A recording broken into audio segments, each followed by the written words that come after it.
Lumang bahay, malamig ang gabi. Sa gitna ng sala, may lumang portrait na halos kupas na ang kulay.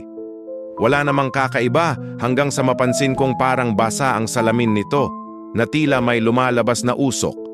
Nilapitan ko ito ng dahan-dahan at nang huminga ang larawan, may malamig na hangin na bumuga mula sa mismong bibig ng babaeng nasa larawan.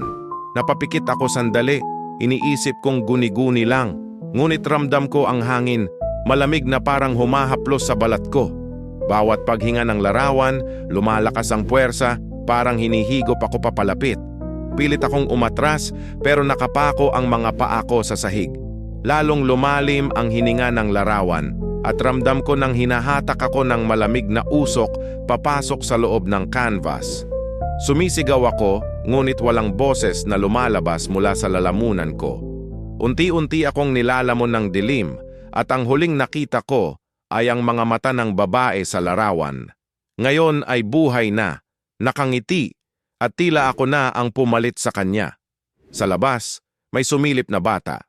Nakita niyang ang portrait ay parang humihinga ng malalim.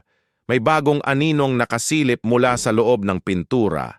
Naghahanap ng susunod na bibilangin sa loob ng madilim na canvas.